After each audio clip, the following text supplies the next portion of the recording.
खबरों का। नमस्कार, स्वागत है आपका खबर उत्तराखंड में और मैं हूं आपके साथ अविन्या रावत। रुक करते हैं खबरों का, लेकिन उससे पहले एक नजर हेडलाइंस पर। 38वें राष्ट्रीय खेल में उत्तराखंड के लिए पदकों की वर्षा कराने वालों पर अब होगी धन वर्षा। 8.32 करोड़ रुपए देगी धामी सरकार। यमुनोत्री धाम के लिए पहली बार हेली सेवा शुरू करने की तैयारी। बुजुर्ग यात्रियों को मिलेगा लाभ। 30 अप्रैल से यात्रा की होगी शुरुआत। उत्तराखंड में समान नागरिक संहिता पर विवाद। जमीयत उलमा ए हिंद ने हाईकोर्ट में स्टे की मांग। 1 अप्रैल को होगी सुनवाई।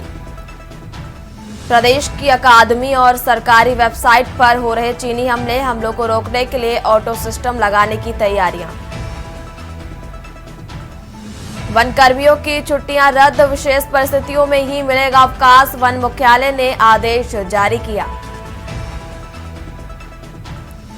विकासनगर के चक्राता वन प्रयाग क्षेत्र में मॉक ड्रिल। ग्रामीणों और स्थानीय लोगों को किया गया जागरूक। मॉक ड्रिल से विभागों की तैयारियों को परखा गया। आप देख रहे हैं के न्यूज, खबरों का सार। रुक करते हैं खबरों का। वनों से आच्छादित पहाड़ी राज्य उत्तराखंड में फायर सीजन से पहले इस बार प्रदेश का सिस्टम अलर्ट हो गया है। ग्रामीणों के साथ ही युवक मंगल, महिला मंगल दलों और सभी विभागों को वनों में लगने वाली आग की घटनाओं के लिए सतर्क रहने के निर्देश भी जारी किए गए। फायर सीजन से पहले उत्तराखंड के विभिन्न जनपदों में वनाग्नि की रोकथाम के लिए मॉक अभ्यास किया जा रहा।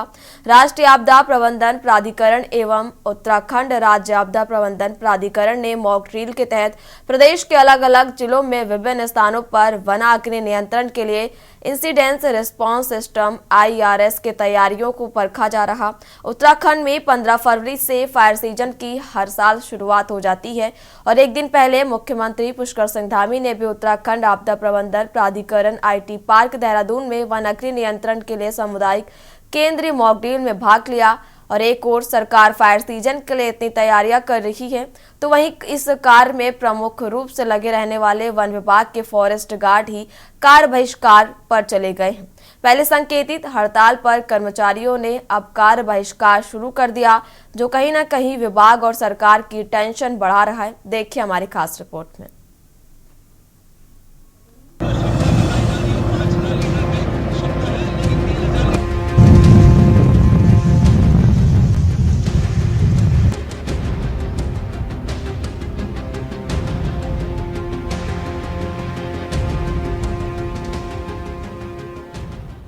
दरअसल उत्तराखंड सरकार वनों को आग से बचाने के लिए चाक चौबंद व्यवस्थाएं जुटाने में पहले से अलर्ट तो हो गई, लेकिन हड़ताल पर जा रहे वन आरक्षी सरकार और विभाग की टेंशन जरूर बढ़ा रही है। मुख्यमंत्री पुष्कर सिंह धामी ने कहा कि हर साल फायर सीजन में वनों में आग लगने की घटनाएं होती हैं, जिससे वन संपदा के साथ ही पर्यावरण को नुकसान होता है। उन्होंने कहा कि प्रदेश का 71% वनों से आच्छादित है। ऐसे में वनों में आग लगने की घटनाएं कम से कम हो और आग लगने के बाद उन पर कैसे नियंत्रण किया जाए, इसके लिए मॉक अभ्यास किया गया है। मॉक ड्रिल का आयोजन प्रदेश के सभी जिलों में किया गया है।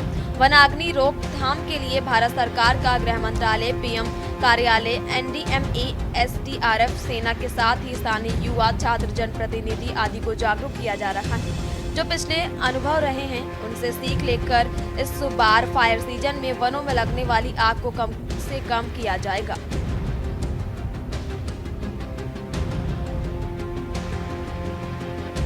वनाग्नि की घटनाओं लिप्त लोगों के खिलाफ कानूनी कार्रवाई की जाएगी। वहीं दूसरी ओर वन आरक्षियों ने अपनी मांगे पूरी होने तक पूरे प्रदेश में कार्य बहिष्कार शुरू कर दिया है और सभी कर्मचारी फायर सीजन में भी कोई काम नहीं करने की बात पर अड़े हुए हैं। आज ये मॉक ड्रिल का आयोजन पूरे प्रदेश के अंदर किया जा रहा है और इसके पीछे पिछले वर्षों की जो वनाग्नि की घटनाएं हुई हैं उसको लेकर भारत सरकार का गृह मंत्रालय, NDMA और माननीय प्रधानमंत्री कार्यालय के विशेष उनके उस पर आज सभी विभागों की मॉक ड्रिल आयोजित हो रही है, जिसमें जिलों के सभी अधिकारी भी जुड़े हुए हैं और आने वाले समय में जो वनाग्नि की घटनाओं पर पूरी तरह से नियंत्रण हो, उसके लिए हमारे सभी स्वयं सहायता समूह, युवा, हमारे छात्र, युवक मंगल दल, महिला मंगल दल के लोग, अपने आसपास के क्षेत्रों में रहने वाले जनप्रतिनिधि सभी लोग मिलकर जो है इनके प्रति जागरूकता का अभियान भी चलाएंगे और मिलकर हमारा प्रयास होगा कि जो पिछले अनुभव रहे हैं वनाग्नि के, उन अनुभवों से आगे भविष्य के लिए योजना बनाकर कि इस प्रकार की घटनाओं पर पूरी तरह से हम रोकथाम कर पाएँ, उस पर नियंत्रण कर पाएँ। ऑर्गेनाइज कर रहे हैं। जहाँ जहाँ पर भी संवेदनशील इलाके हैं वहाँ पर विलेजर्स को फॉरेस्ट फायर के रिगार्डिंग सारी सूचनाएं दी जा रही हैं और उनको हम उन्होंने अपने नंबर्स भी शेयर कर रहे हैं कि कभी भी ऐसी कोई घटना होती है तो तुरंत स्टाफ को अलर्ट करें और ताकि फॉरेस्ट फायर पे काबू पाया जा सके। तो अभी यही हमारी तैयारियां हैं। आह्वान पे उन्होंने लेटर निकाला था कि 6 तारीख से 10 तारीख तक हम सांकेतिक धरना करेंगे। अपने कार्य के साथ साथ सांकेतिक धरना के माध्यम से धरना किया। उसके बाद हमारा जो 11 तारीख से और 12 तारीख तक था वो हमारे रेंज में था। रेंज में हमने धरना प्रदर्शन किया। उसके बाद हमारा जब मांगे नहीं हुई किसी भी स्तर से, शासन से ना हमारे विभाग से, किसी भी तरीके से हमारे जो प्रांतीय कार्यकारिणी उससे कोई मिलने का नहीं, कोई सूचना नहीं कि आप लोग आपकी मांगे पूरी की जाए। बिल्कुल हम लोगों को साइड में रखा हुआ है। तो हमें इस मांग को देखते हुए जब हमें साइड में रखा हुआ है तो हम भी अपना पूर्ण कार्य बहिष्कार कर रहे हैं। आज से हमने विकल्प पत्र भरवा दिए हैं प्रत्येक डिवीजन डिस्ट्रिक्ट में जो प्रभाग है उसके हिसाब से, और पूरे प्रांत में, पूरे उत्तराखंड में हम लोग कार्य बहिष्कार करेंगे फायर सीजन का, अगर हमारी मांगे नहीं मानी जाएगी। उत्तराखंड में 15 फरवरी से फायर सीजन शुरू हो जाएगा। हर साल प्रदेश के वनों में लगने वाली आग से भारी भरकम नुकसान होता है। कई जीव जंतु और पेड़ पौधे जहाँ जलकर राख हो जाते हैं, वहीं कई बार आग रिहायशी इलाकों में भी अपनी चपेट में ले लेती है। विगत वर्षों में कई बार वनाग्नि की बेट कर्मचारी और स्थानीय लोगों की भी मौतें की खबरें सामने आती रही हैं। हर साल सैकड़ों वनाग्नि की घटनाएं उत्तराखंड में होती हैं। कई बार तो वनों की आग इतनी भीषण हो जाती है कि एयरफोर्स की मदद भी आग बुझाने के लिए लेनी पड़ती है। पिछले साल ही प्रदेश के जंगलों में लगी आग के लिए एयरफोर्स के विमान की मदद लेनी पड़ी थी। इस साल सरकार फायर सीजन से पहले अलर्ट हो गई है, लेकिन सरकारी मुलाजिम हड़ताल पर जा रहे हैं। वनों की रखवाली से लेकर तमाम मामले में वन विभाग के वन आरक्षी महत्वपूर्ण माने जाते हैं। सबसे पहले स्थानीय लोग इन्हीं कर्मचारियों के संपर्क में रहते हैं। वन विभाग के प्रदेश भर में तैनात वन आरक्षी अपनी विभिन्न मांगों को लेकर हड़ताल पर हैं। ऐसे में वनों की आग पर सरकार कैसे काबू पाएगी, कह पाना मुश्किल है। वहीं भाजपा के अनुसार राज्य और केंद्र सरकार वन कर्मचारियों के हित के लिए कार्य कर रही है। इस संबंध में कांग्रेस सरकार पर ही हमलावर है और करोड़ों रुपए के हेलीकॉप्टर मंगवाकर आग बुझाने की बजाय वन आरक्षियों की और भर्ती की जाए, उनकी मांगों को पूरा किया जाए। हमारे मुख्यमंत्री श्री पुष्कर सिंह धामी जी ने अपने कार्यभार संभाला है, उसके बाद हमारे मुख्यमंत्री जी, वन मंत्री श्री सुबोध उनियाल जी लगातार वन के लोगों के लिए काम लगातार कर रहे हैं। पहले देखिए फॉरेस्ट गार्ड और वगैरह की ड्यूटी इतनी फिक्स नहीं थी, लेकिन अब उनकी ड्यूटी फिक्स की गई है, उनका मुआवजा बढ़वाया गया है और कुछ मामले कुछ ऐसे मामले जिनको लेकर वो हड़ताल पर हैं, उसको लेकर केंद्र सरकार से बात चल रही है, क्योंकि फॉरेस्ट का जो भी मैटर होता है वो केंद्र और स्टेट दोनों मिलकर करते हैं। तो उनसे बात चल रही है। उनसे बात चलने के बाद जो नतीजा निकल कर आएगा वो निश्चित रूप से उनकी भलाई को ही लेकर होगा, क्योंकि लगातार जो कार्य हो रहा है वो सब आम जन को लेकर और विभागों को लेकर, सब चीजों की भलाई को लेकर ही फैसले हो रहे हैं और कार्य हो रहे हैं। और ये मॉक ड्रिल करना और ये जो सारी बातें धामी जी करते हैं, अभी कैबिनेट में भी मीटिंग में उन्होंने वनाग्नि को लेकर के कुछ प्रावधानों पर मुहर लगाने का कार्य किया है। ये सारी बातें महज एक बातें ही रह जाएंगी अगर वो लोग जो एक्चुअल में जिनकी जिम्मेदारी है वनाग्नि को बुझाने की, जो फॉरेस्ट गार्ड्स हैं। तो हम कांग्रेस पार्टी कई बार ये बात सरकार से कह चुकी है कि पहली तो फॉरेस्ट गार्ड की आप भर्ती करिए, दूसरी जो फॉरेस्ट गार्ड को मिलने वाली सुविधाएं हैं जिनकी वो डिमांड कई सालों से कर रहे हैं, उनकी मांग को सुनिए और उनको उनकी डिमांड को जो जिस हद तक भी पूरी हो सकती है उनको पूरी करने का कार्य करिए। आप कहते हैं कि आप आग बुझाने का काम कर रहे हैं, मुझे लगता है अगर वही पैसा सरकार जो है ये फॉरेस्ट गार्ड के अपलिफ्टमेंट में लगा ले, इक्विपमेंट्स के अपलिफ्टमेंट में लगा ले और फॉरेस्ट गार्ड की भर्ती करके उनकी सैलरी में लगा ले, तो जो वनाग्नि की जो घटनाएं हैं ये मुझे लगता है कई प्रतिशत तक कम हो जाएंगी। वन में आग लगना अब लगभग हर बार यही स्थिति हो जा रही है। इसके पीछे जो कारण है उनको कभी सरकार जानने की कोशिश नहीं करती है। वन में आग क्यों लग रही, कैसे लग रही, उसके रोकथाम के क्या उपाय हैं, इस पर कभी ध्यान नहीं दे रहे हैं। आग लगी, मुख्यमंत्री जी ने बोल दिया, वन मंत्री जी तो खैर दिखाई नहीं देते हैं। तो ये बहुत बड़ी समस्या है उत्तराखंड के लिए।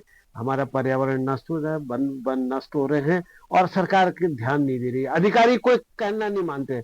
सारे अधिकारी देहरादून में बैठे हुए हैं, उनका कोई काम नहीं है।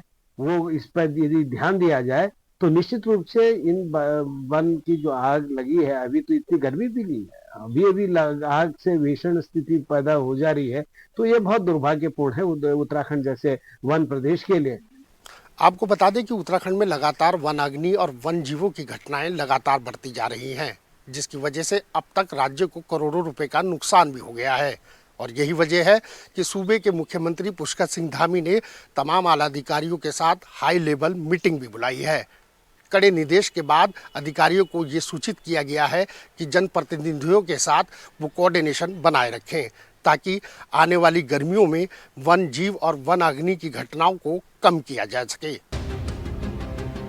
कहीं न कहीं वनों की आग पर्वतीय प्रदेश उत्तराखंड के लिए चिंता का विषय है। वनों में जब जब आग लगती है तो यहाँ की वन संपदा के साथ ही सैकड़ों जीव जंतु भी इसकी चपेट में आ जाते हैं, जो पर्यावरण के साथ सरकार के लिए अपूर्णीय क्षति है। वनों में लगने वाली आग के लिए आम लोगों को भी सरकार की ओर से जागरूक किया जा रहा है। विभिन्न विभागों के अधिकारियों के साथ ही केंद्र सरकार भी वनों की आग को कम करने के लिए पहले ही अलर्ट मोड पर है। देखना होगा कि आग बुझाने की पुरानी नीति और संसाधनों के अभाव में सरकार की तैयारी किस फायर सीजन में वनों को बचाएगी और आग लगने वाली घटनाओं को कम कर पाएगी। Uttarakhand desk report.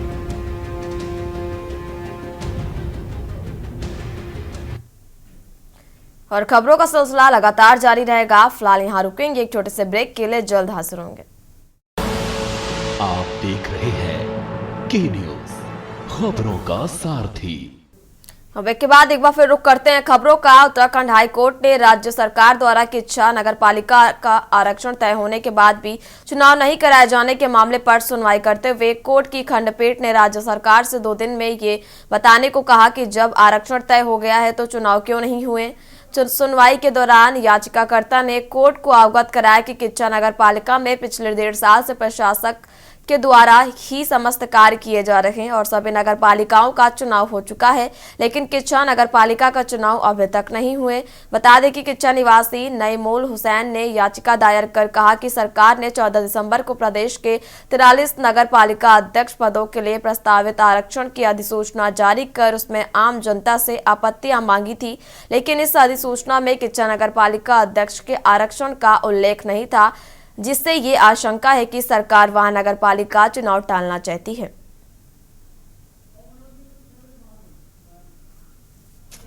पूर्व में किच्छा में हाईकोर्ट के आदेशों के बाद नगरपालिका अध्यक्ष के लिए आरक्षण की प्रस्तावित अधिसूचना जारी कर दी गई थी आरक्षण की, लेकिन उसके बाद अभी तक चुनाव नहीं कराया गया, जो कि संविधान के प्राविधानों का और माननीय सर्वोच्च न्यायालय के आदेशों का उल्लंघन है। इस मामले में याचिका दायर की गई थी कि वहाँ पर 1.5 साल का समय हो गया, लेकिन एडमिनिस्ट्रेटर के द्वारा ही कार्य किया जा रहा है और चुनाव नहीं कराया गया, जिसके बाद आज कोर्ट में राज्य सरकार ने 2 दिन का समय मांगा है ताकि कोर्ट को सूचित किया जा सके कि वहाँ चुनाव कब कराया जाएगा। कोर्ट ने इस पर प्रश्न पूछा है कि जब कोई विधिक बाधा नहीं है चुनाव कराने में, तो किच्छा में अभी तक चुनाव क्यों नहीं कराया गया। खबर देहरादून से, जहां महिला उत्थान की बड़ी बड़ी बातें करने वाली भारतीय जनता पार्टी की सरकार पर उत्तराखंड कांग्रेस के मुख्य प्रवक्ता गरिमा मेहरा दसोनी ने सवाल दागे हैं। दसोनी ने बृहस्पतिवार को कांग्रेस मुख्यालय राजीव भवन के पत्रकार वार्ता के दौरान ये बात रखी कि राज्य के अंदर तमाम आयोगी के पद रिक्त चल रहे हैं, चाहे बाल संरक्षण आयोग हो या फिर महिला आयोग, और बद्रीनाथ केदारनाथ मंदिर समिति का कार्यालय भी समाप्त हो चुका है। किसी का 1 महीने पहले तो किसी का 15 दिन पहले तो किसी का 20 दिन पहले, लेकिन सरकार शायद कुंभकर्ण की नींद में सोई है या फिर उसे आयोग का महत्व ही नहीं पता। दसोनी ने कहा, उत्तराखंड राज्य जिसे 9 हिमालयी राज्यों में एनसीआरबी के आंकड़ों के अनुसार महिला अपराध में नंबर 1 के पायदान पर रखा गया, वहां पिछले 15 दिनों में महिलाओं के साथ अभद्रता या दुराचार हुआ भी है तो उनके पास कोई दरवाजा नहीं जिसे वे खटखटा सके। आयोगों का कार्यकाल समाप्त हुए या तो 15 दिन हो गए या 20 दिन हो गए या महीना भर हो गया।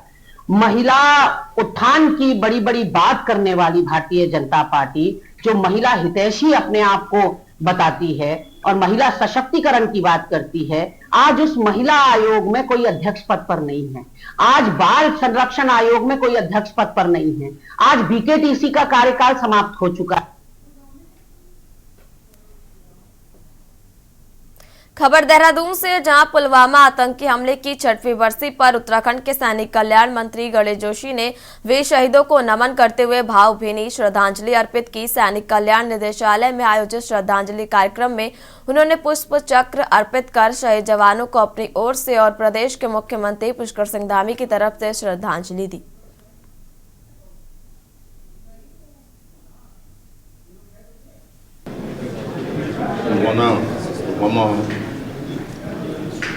हमले की 6वीं जयंती पर मैं अपनी ओर से, माननीय मुख्यमंत्री जी की ओर से, अपनी सरकार की ओर से उन शहीदों को अपने श्रद्धासुमन अर्पित करता हूँ। उन्होंने आज ही के दिन 2019 को देश की रक्षा के लिए अपने प्राणों की आहुति दी।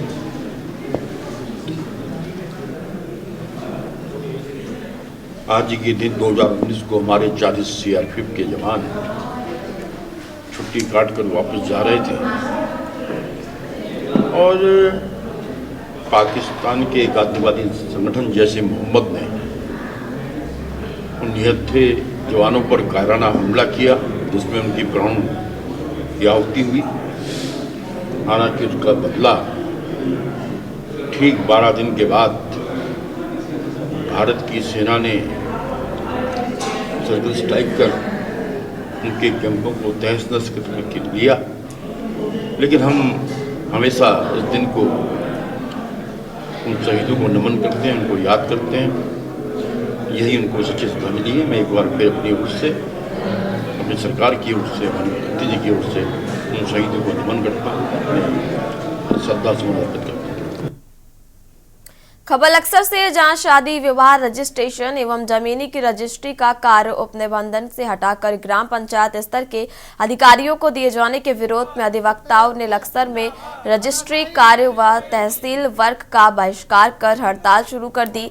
लक्सर एडवोकेट एसोसिएशन के अध्यक्ष सुशील पवार की अगुवाई में सैकड़ों अधिवक्ताओं ने तहसील मुख्यालय पर प्रदर्शन किया और साफ तौर पर कहा कि सरकार ने यूसीसी में कई प्रावधान किए हैं जिनसे अधिवक्ताओं और उनके जुड़े खासतौर पर मुंशी और कई अन्य के हितों पर कुठारघात हुआ है। उनका कहना था कि जिस तरह से सरकार ने जमीनी की रजिस्ट्री और शादी विवाह के पंजीकरण कार्य को सब रजिस्ट्रार से हटाकर ग्राम पंचायतों के अधिकारियों को सौंप दिया है, वो अधिवक्ताओं के साथ साथ आमजन के लिए भी घातक है।